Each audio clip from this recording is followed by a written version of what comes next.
Hello everyone, welcome to civils फोड़ो।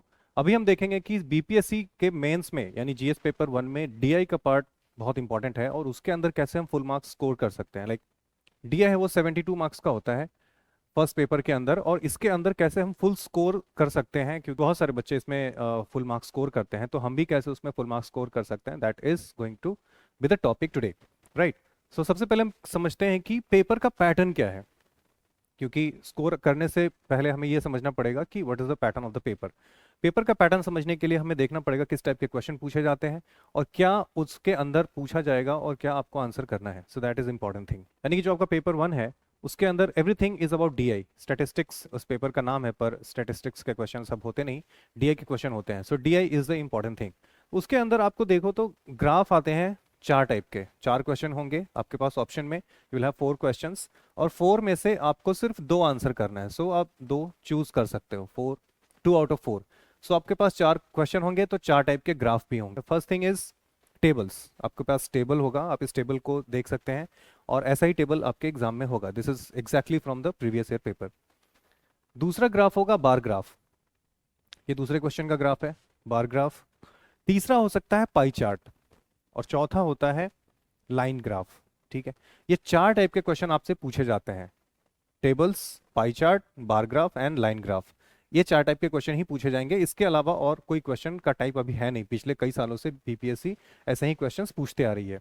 ठीक, इन questions के अंदर अगर आप उसको सॉल्व करना है तो कुछ टॉपिक्स है जिसको अगर आप मास्टर कर लो तो आप सारे क्वेश्चन डील कर सकते हैं, सारे के सारे, all of them. Like 2 question के अंदर अगर हम ऐसे देखें तो 7 एंड 8, 7 के अंदर 2 क्वेश्चन होंगे ए बी, 8 के अंदर भी 2 क्वेश्चन होंगे ए एंड बी। अब इसके अंदर या तो 5 या 6 क्वेश्चन हो सकते हैं, फर्दर सब क्वेश्चंस।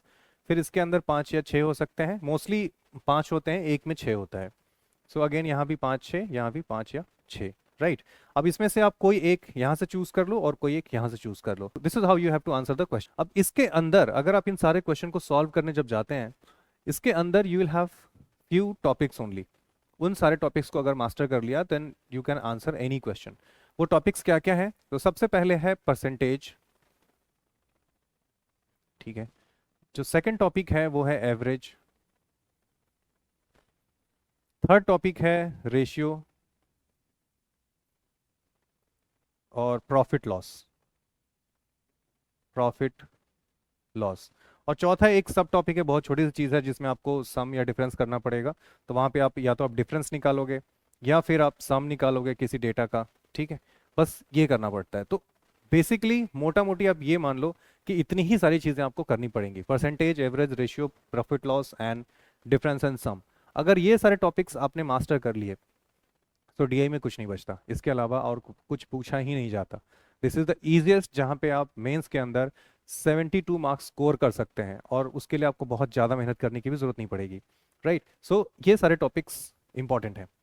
देन कम्स कि आपको प्रेजेंटेशन कैसे करना है, राइट। क्योंकि प्रेजेंटेशन ही आपको मार्क्स दिलाएगा। आपने सही तो आंसर किया है पर अगर उसको सही से प्रेजेंट नहीं किया कॉपी में तो एग्जामिनर आपको मार्क्स नहीं देगा। तो कैसे प्रेजेंट करना है, दिस इज वेरी इंपॉर्टेंट। इसके लिए हमने कुछ टॉपर्स की कॉपी ली है, जो कि 69 बीपीएससी के टॉपर है, रैंक 1 उज्जवल कुमार उपकार। इनकी कॉपी हमने ली है और इनकी कॉपी हम आपको दिखा के ये बताना चाहते हैं कि कैसे आपको भी आंसर करना है एग्जाम हॉल में, राइट। अभी देखो, ये कॉपी है जिसमें इन्होंने 7 का ए चूज किया है मार्क करने के लिए, राइट। उसके बाद इन्होंने पहला 7 का 2 है उसका ए क्वेश्चन इन्होंने मार्क करना स्टार्ट किया है। तो पहले का आंसर हो गया ये।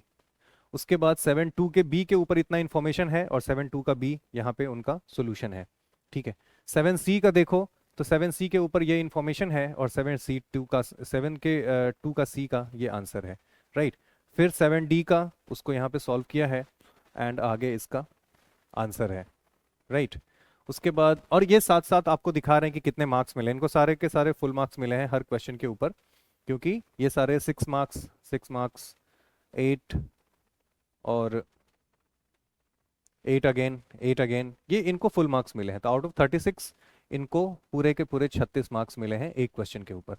सो अगर आपने इस तरीके से, और एक हिंदी मीडियम और एक इंग्लिश मीडियम का भी कॉपी हमने लिया है, सो यहाँ पे आप देख सकते हो कैसे आपको प्रेजेंट करना है। You have to keep everything in order, और उसको सिस्टमेटिकली जब आप प्रेजेंट करोगे तभी आपको पूरे मार्क्स मिलेंगे, अदरवाइज आपके मार्क्स कट सकते हैं। और कैसे मार्क्स कटेंगे वो भी अभी हम आंसर में अभी अगले कॉपी में देखेंगे। एक क्वेश्चन ऐसा भी है जिसका आंसर बस 2 लाइन में आ गया है, ठीक है, यहाँ पे 28 आ गया है आंसर, और उसके बाद भी इनको पूरे के पूरे मार्क्स मिले हैं, 8 मार्क्स, ठीक है। सो ये कहना कि आपको बहुत ज़्यादा लिखना पड़ेगा, ऐसी बात नहीं है। अगर छोटा क्वेश्चन है तो उसके अंदर 2 स्टेप में अगर आप आंसर कर सकते हैं, सही आंसर दे रहे हैं आप, सो आपको पूरे मार्क्स मिलेंगे, दैट इज़ द पॉइंट, ठीक है।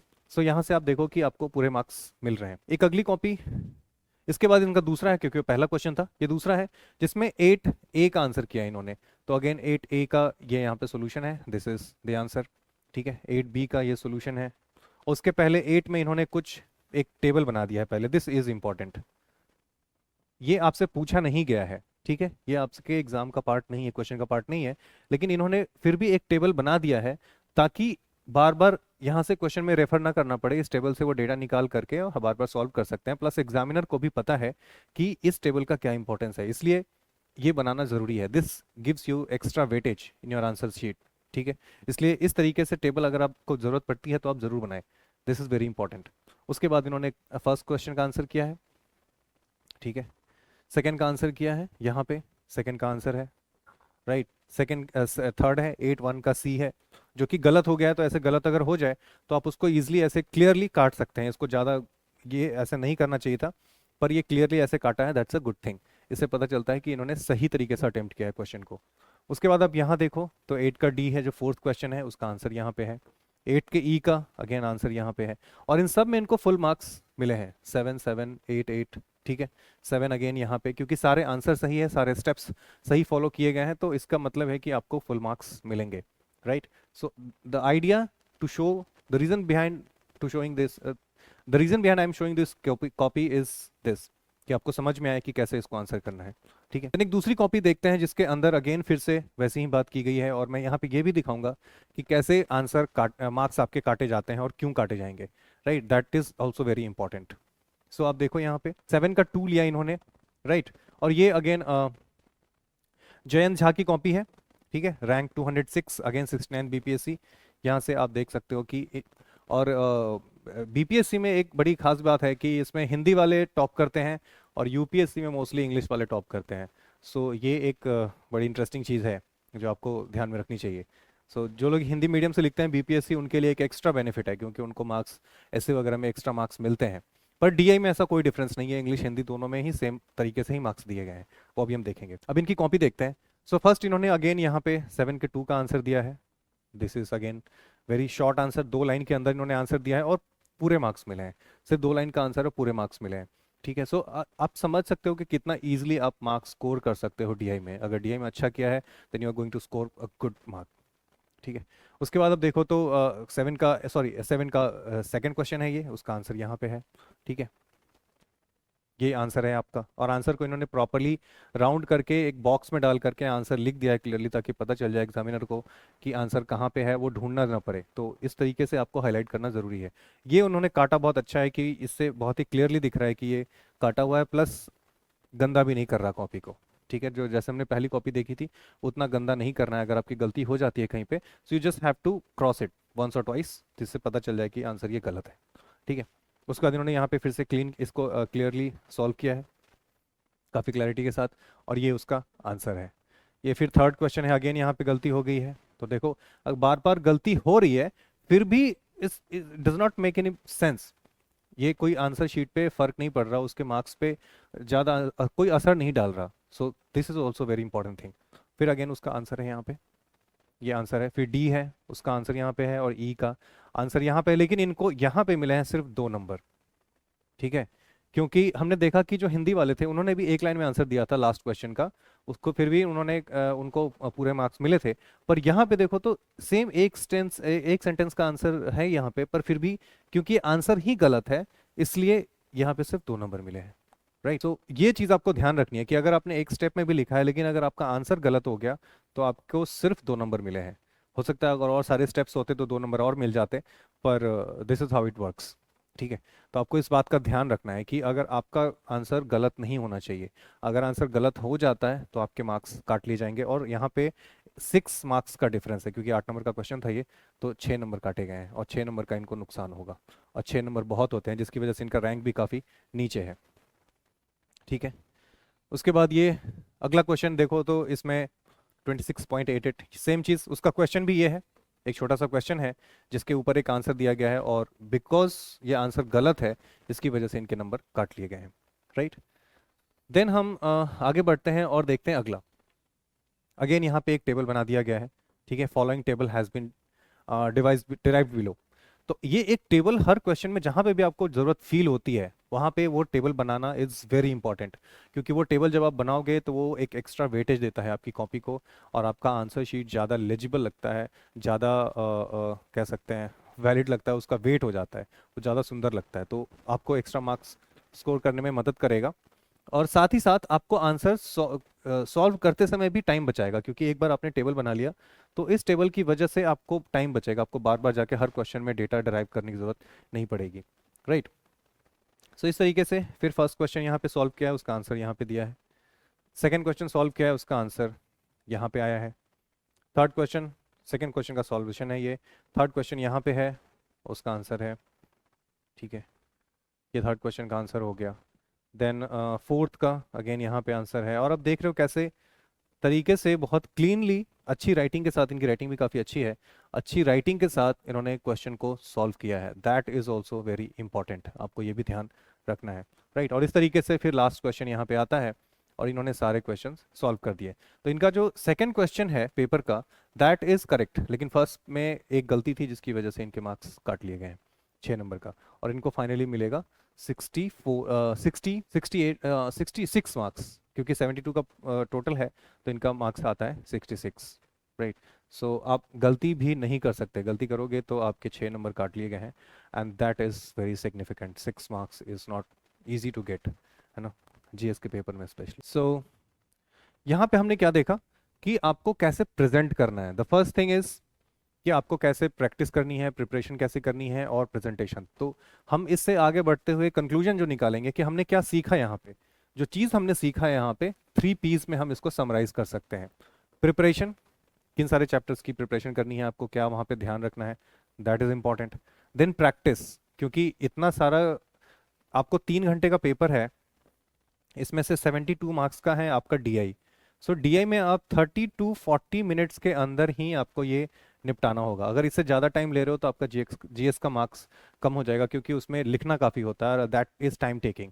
सो जीएस में अगर आपने ज़्यादा टाइम, अगर डीए में ज़्यादा टाइम लिया तो जीएस का टाइम चला जाएगा, और फिर जीएस में आपके मार्क्स कम हो जाएंगे। So that is very important, इसलिए टाइम फ्रेम के अंदर, टाइम लिमिट के अंदर इसको सॉल्व करना इज़ वेरी इंपॉर्टेंट। तो इसलिए प्रैक्टिस इज़ वेरी इंपॉर्टेंट, आपको प्रैक्टिस करना पड़ेगा बहुत ज़्यादा, ताकि आप गलती ना करें क्वेश्चंस में, प्लस आप अच्छे से प्रेजेंट करना सीख जाएं। स्टेप बाय स्टेप करना पड़ेगा आपको, आप you cannot skip the steps. ठीक है, तो इस तरीके से आपको प्रैक्टिस भी करनी पड़ेगी, और उसके बाद जब सब कुछ हो जाए then you have to work on presentation. ठीक है, कि आपको कैसे प्रेजेंट करना है आंसर को, अपने सॉल्यूशन को, क्योंकि ये ऑब्जेक्टिव पेपर नहीं है, एक सब्जेक्टिव पेपर है। आपका सॉल्यूशन लेजिबल होना चाहिए, दिखना चाहिए क्लियरली, और समझ में भी आना चाहिए एग्जामिनर को, तो इसलिए उसको सही तरीके से प्रेजेंट करना इज़ वेरी इंपॉर्टेंट। राइट, तो इसलिए प्रेजेंटेशन, प्रैक्टिस एंड प्रिपरेशन। तो सब फर्स्ट थिंग इज प्रिपरेशन, पहले इन सारे चैप्टर्स पे आपको कमांड होनी चाहिए, ग्राफ को समझ में आना चाहिए आपको, कैसे ग्राफ समझना है, प्रॉफिट लॉस के ऊपर आपको काम होना चाहिए, और इसमें बहुत कॉम्प्लिकेटेड क्वेश्चंस नहीं होते, बहुत ही स्ट्रेट फॉरवर्ड क्वेश्चन होते हैं, बहुत ज़्यादा डीपली जाके नहीं पूछा जाता। देन रेशियोज का नॉलेज होना चाहिए, परसेंटेज का, percentage and ratio actually same he chapter है, ये कोई अलग अलग चैप्टर्स नहीं है, बस उसको पढ़ने का तरीका अलग है थोड़ा सा, और एवरेज। सो ये सारी चीज़ें, अगर कभी स्पीड डिस्टेंस भी आ सकता है कभी, that is not a given, पर मान लो कि कभी स्पीड एंड डिस्टेंस टाइम वगैरह से भी क्वेश्चन आ सकते हैं, तो एक आध चैप्टर आप इसके साथ ऐड कर सकते हो। अदरवाइज यही सारे कोर्स चैप्टर्स हैं जिनके ऊपर आपका पूरा का पूरा डीआई डिपेंड करता है। राइट, इन्हीं चैप्टर्स के ऊपर। देन उसके बाद आप प्रैक्टिस करो, जब इसको लर्न कर लिया देन यू डू मॉक्स, आप मॉक सॉल्व कीजिए, पुराने पेपर्स कर सकते हैं जो अगर कोचिंग का है तो वहाँ पे आप कर सकते हैं, and then you learn presentation, अपने प्रेजेंटेशन को रिफाइन कीजिए, और ये सब जब तीनों ये काम कर लोगे, 3 पीस जब आप सर्वाइव कर लोगे, देन आपको कोई नहीं रोक सकता कि आपके 72 में 72 नहीं आएंगे। ऐसा हो ही नहीं सकता, क्योंकि हमने देखा कि बहुत सारे लोगों के 72 में 72 आ रहे हैं, और कैसे आ रहे हैं उसका आंसर कॉपी भी आपको दिखाया। That is how how you prepare your most important paper, है ना, क्योंकि इसमें इजीली स्कोर कर सकते हो आप, राइट। और यहाँ पे गलती होने के चांसेस भी नहीं है, फुल मार्क्स मिलते हैं। जीएस में फुल मार्क्स मिलेंगे भी नहीं, आप कितना भी अच्छा लिख लो फिर भी उसमें फुल मार्क्स नहीं मिलेंगे, राइट। सो अगर आपने अब बीपीएससी को प्रिपेयर कर रहे हो 72nd के लिए, तो आप हमारे फाउंडेशन बैच को ज्वाइन कर सकते हो, जिसका ओरिएंटेशन क्लास 18th जैन को स्टार्ट हो रहा है। Classes starts on 27th of January 2026, right. So इसमें आप ज्वाइन कर सकते हो हमारे को, ये और प्लस ये कॉन्टैक्ट नंबर है, यहाँ से आप कॉन्टैक्ट करके हमें जो भी क्वेरी अगर है तो आप उसके बारे में पूछ सकते हो। जो भी फर्दर इंक्वायरी होगी वो आपको बताया जाएगा, जो भी इन्फॉर्मेशन आपको चाहिए होगी, right. So that's for it, this much for today, thanks for watching. अगली वीडियो में हम देखेंगे जीएस के बारे में, कि जीएस में कैसे आपको मैक्सिमम स्कोर करना चाहिए, किन टॉपिक्स पे ध्यान देना चाहिए और उसको कैसे प्रिपेयर करना चाहिए। सो सी यू सून, बाय बाय।